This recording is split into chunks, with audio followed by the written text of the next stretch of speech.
So we are shrinking into the newest Ant-Man movie that is going to be coming out.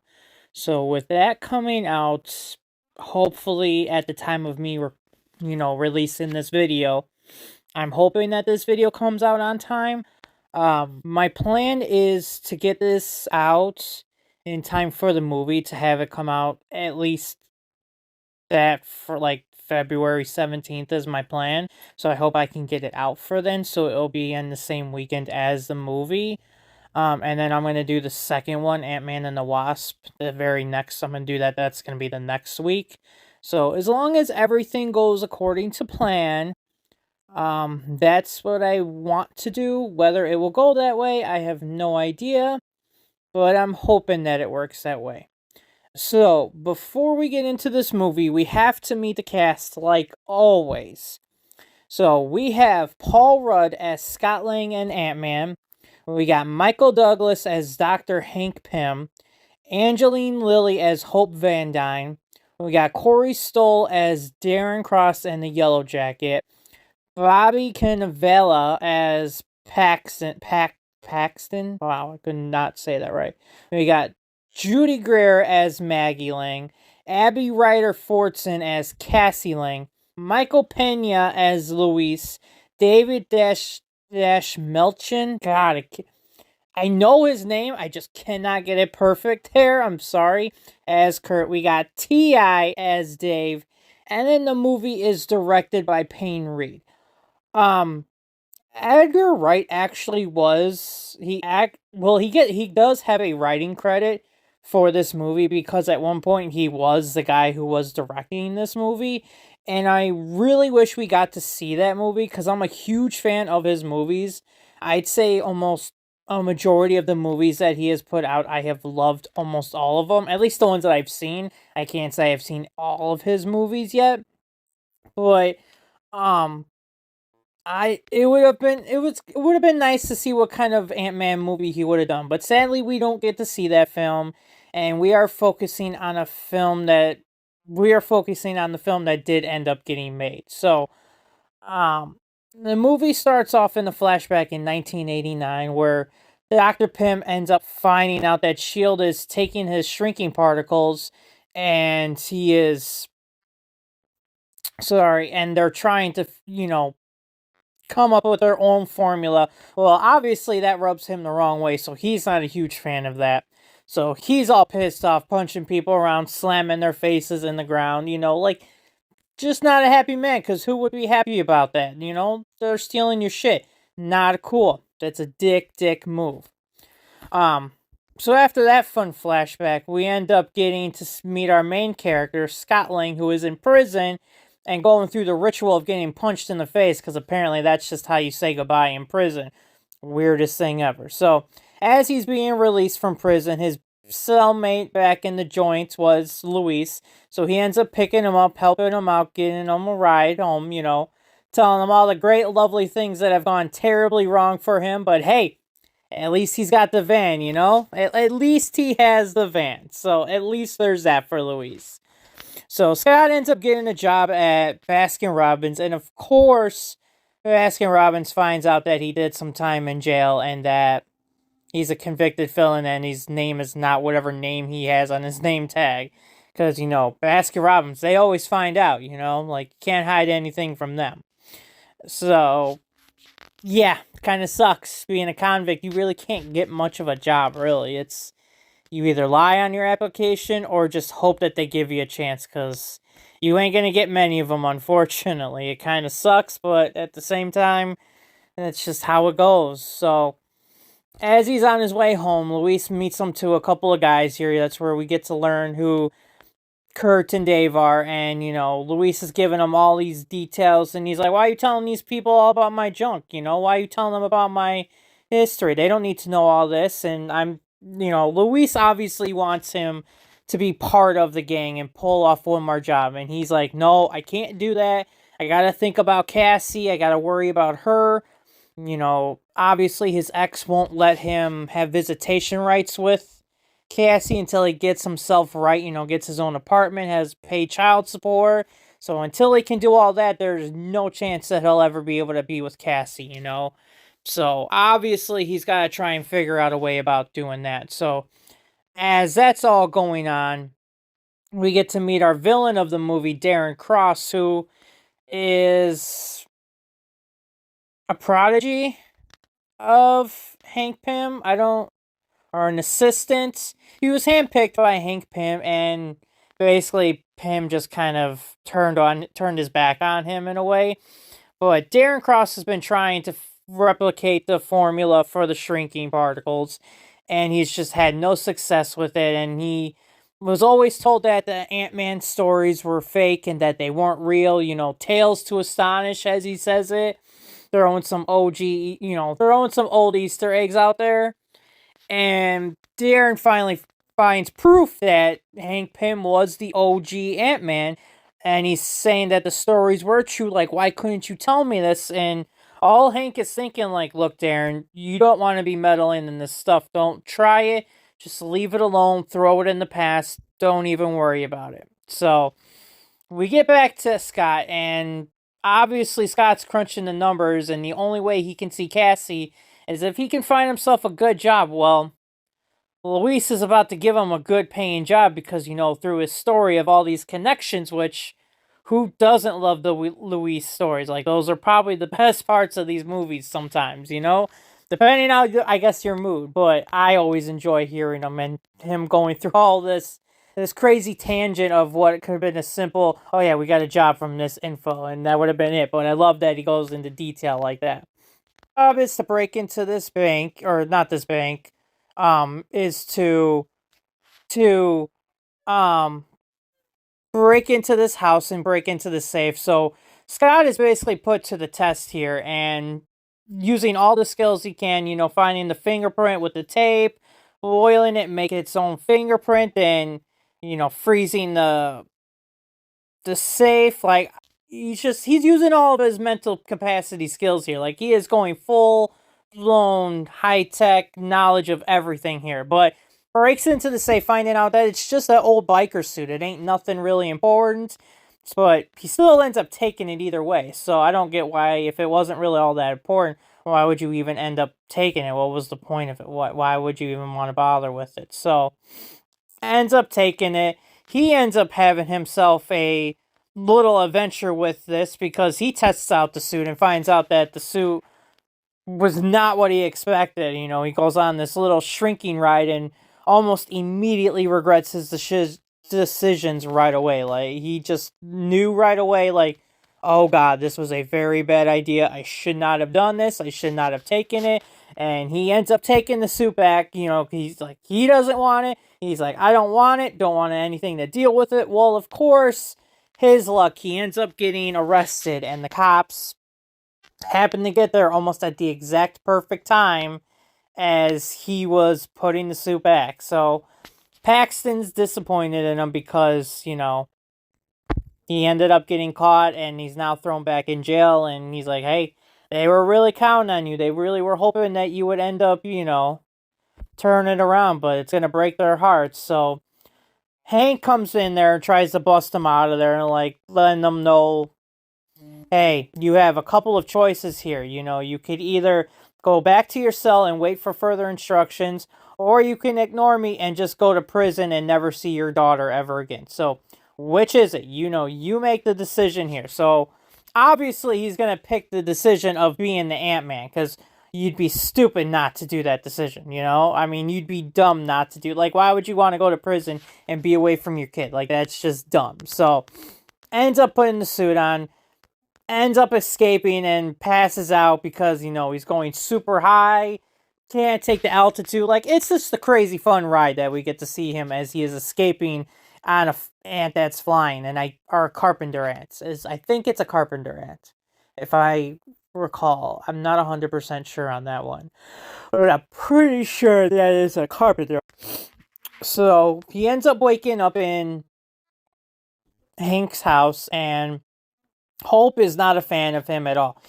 She thinks that she is the perfect person for this job. She knows everything inside out, probably has the best moves for the suit. Like, she just knows everything, and instead of waiting to the last minute, because they have to train Scott, on all this. She's like, just let me do it. I can get it done. Boom, boom, done. Don't even have to worry about it anymore. So just like, let me do it.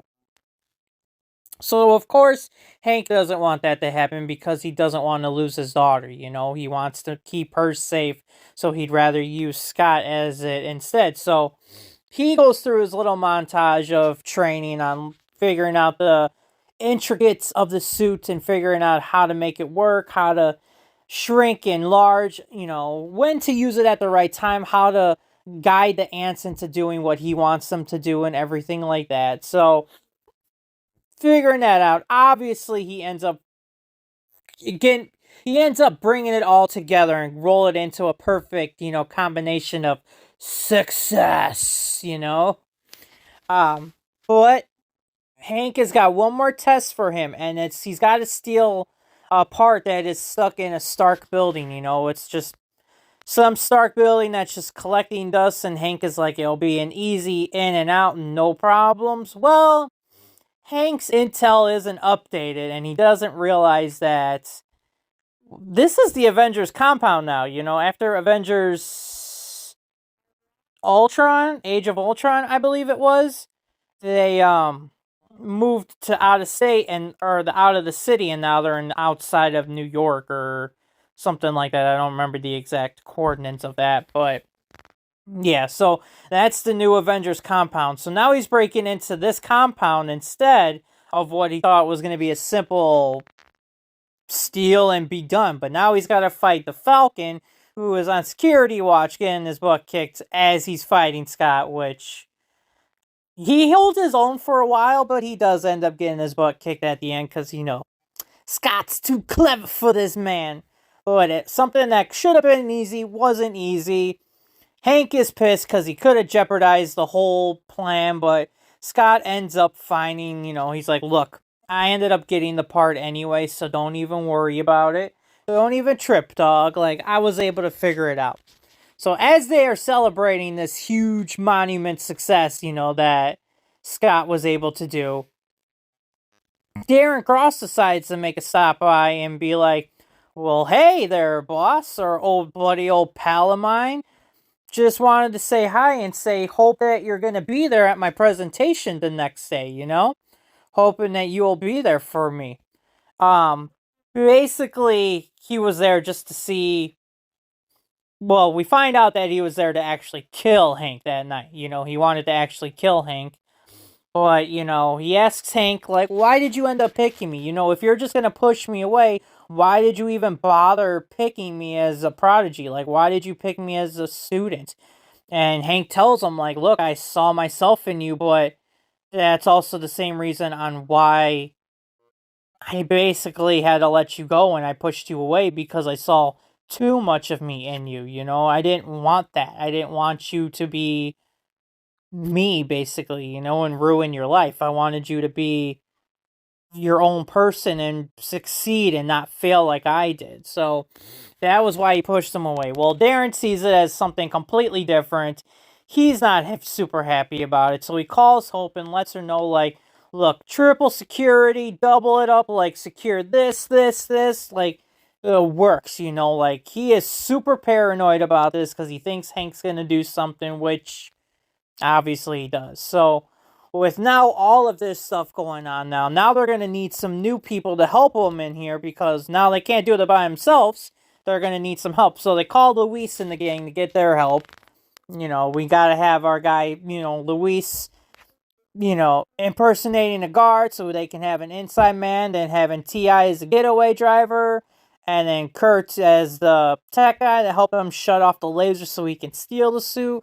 Well, everything basically goes off without a hitch. You know, it goes fine, no problems, until the very last second when basically Darren figures it all out. And, you know, he's like, I kind of basically knew this was going to happen anyway, but that's why I'm selling the suits and the particles to Hydra, because, you know, they're doing great things. Plus, they're paying me a ridiculous amount of money. Like, so much money, it's stupid. Obviously shit goes haywire. Hank is pissed. Hank punches the crap out of Darren. Darren ends up shooting Hank, which just everything's going crazy. So Scott ends up chasing Darren on the helicopter, and they have themselves a pretty interesting fight in the helicopter. So I'll give them props. That is a pretty sweet fight. Um, Ends up crashing into someone's pool and crashing into their pool, but Scott's able to push him out and throw him into a bug zapper, which knocks him out for a bit, which, okay, whew, think it's done. Well, obviously, the movie's not even close to over yet, so we have to get that ending. We gotta have that big action climax there. So, of course, the villain's not dead. He ends up going to get Scott's daughter, Cassie, because he knows if he goes after Cassie, Scott's obviously going to make his way there. It's just inevitable.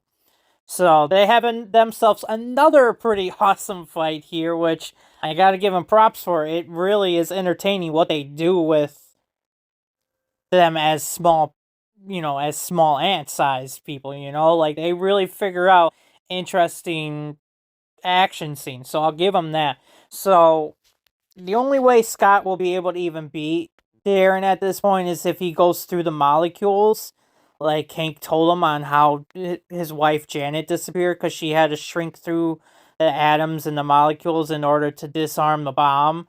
And that's what ended up sending her to the quantum realm. So he ends up doing the same exact thing because he knows it's the only way he'll save his daughter. So he gets stuck in the quantum realm. But, of course, by the power of love, that's basically the only way he is able to get out of it. Hank asks him how he ends up doing it, but he can't remember. He has no idea how he ended up doing it. He just like, I don't remember, Hank. Basically, it was the power of love. I wanted to get back to Cassie, but unfortunately, it doesn't help him very much. But it does let Hank know like there is a chance that he can go and save his wife now that Scott was able to go into the quantum realm and come back. So that gives him some hope. So that will lead into the next movie, obviously. And yeah, that's the rundown of this movie. Still took me forever to explain it because I don't know how to shut up sometimes. Um I still enjoy this movie. I still like it. It's still a good movie to me. I don't know if I like it as much as I did the first time I saw it, but I definitely enjoy it still. Like, I can still go back and watch it and still get enough enjoyment out of this. The grade that I am going to be giving this movie is a solid B.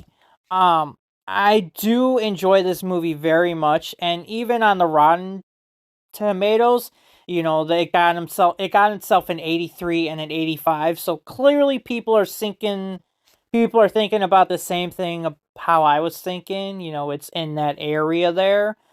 Um some of the pros, Paul Rudd. 100% Paul Rudd is probably the best part of this movie. By far he is the best part of this movie, hands down. Even the scenes that don't even really seem to be all that funny, he makes them work regardless. So you have to give it to Paul Rudd. Like, just 100% Paul Rudd is just a gem in this movie. Um, Minor pro, I do like the suits in this one. Like, I do like the Yellow Jacket suit, and I do like the OG Ant-Man suit. Like, I really do enjoy both of the suits here.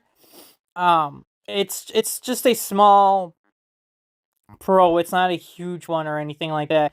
But I do have to say I do enjoy it, so I have to put it on there.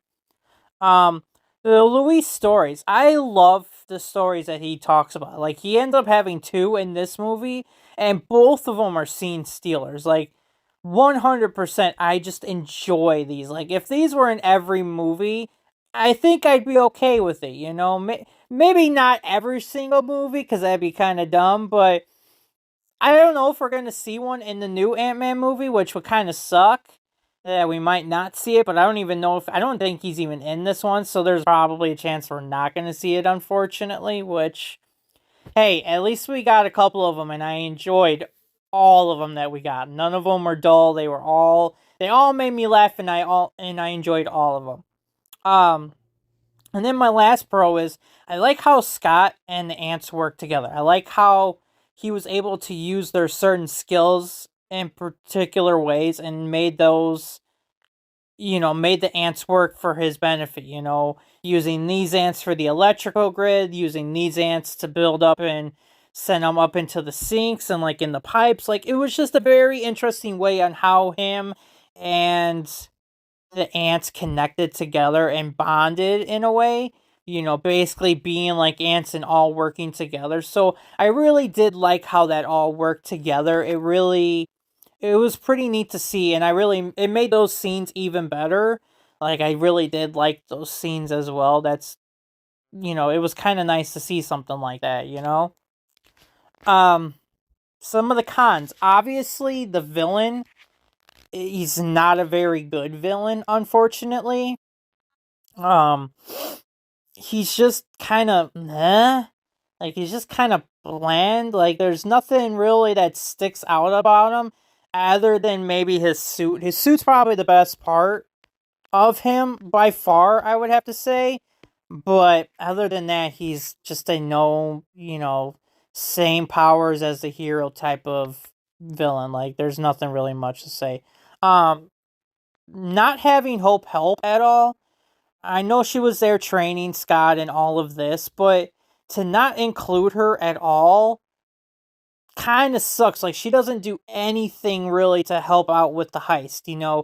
It's all the ex-cons doing everything like that. And I mean, she helps put the part in there that does exactly what they needed to do. But other than that, she doesn't do anything other than distract Aaron. And during the fight scene, she's basically just done. She doesn't even appear in the end of it. So it kind of sucks that they kind of sidelined her, considering how much of a badass she is. It kind of sucked that they did that to her. So, not a fan of that. And then the last con, the physics make no sense. Like, when he's falling as Ant-Man, he makes a dent in the car like he was like a normal sized person, which okay, that's fine. But then it doesn't make sense when Hank has a keychain of a tank and the tank is not heavy where it's like falling off his arm. Like his arm isn't completely broken from trying to carry that. Like the physics make zero sense and I don't like that. And these are just my opinions. Like your opinions obviously are different and I respect that. I love that. I want you to have your own. You don't need to have the same as mine. But this is just what I took out of it and I didn't like about the movie. And that was just one thing that I just, it kind of doesn't, it just throws everything into a loop. And not having any idea what the physics are and what the properties are. Like, so is the tank as heavy as a tank when it's small? How is it not as heavy when it's small? Like, it just doesn't make sense. And I know comic book logic, but something like that, you can't say, oh, you have to be careful how you punch because you could kill a guy. Well, what does it matter when Hank is carrying around a tank on his keychain? Like, it's stuff like that makes no sense. So, still, overall, still a good movie. I still enjoy it. Next week we'll be looking at the second one that I hear a lot of people don't like. They say that it's a boring movie and that it's just a filler type of movie, but will we think the same thing when we watch it? I don't know. Tune in next week to see if it's even true. And obviously, if I can get the other shows videos done before then, so you'll probably have two videos the next 2 weeks. So I know last week you had two videos, so you might have two this week, and then you might have two next week. I'm not 100% sure. Who knows? But yeah, let's hop into Ant-Man 2 next week and see how it goes. I don't know what that was. That was terrible. I'm sorry. I don't know how to end these. Goodbye.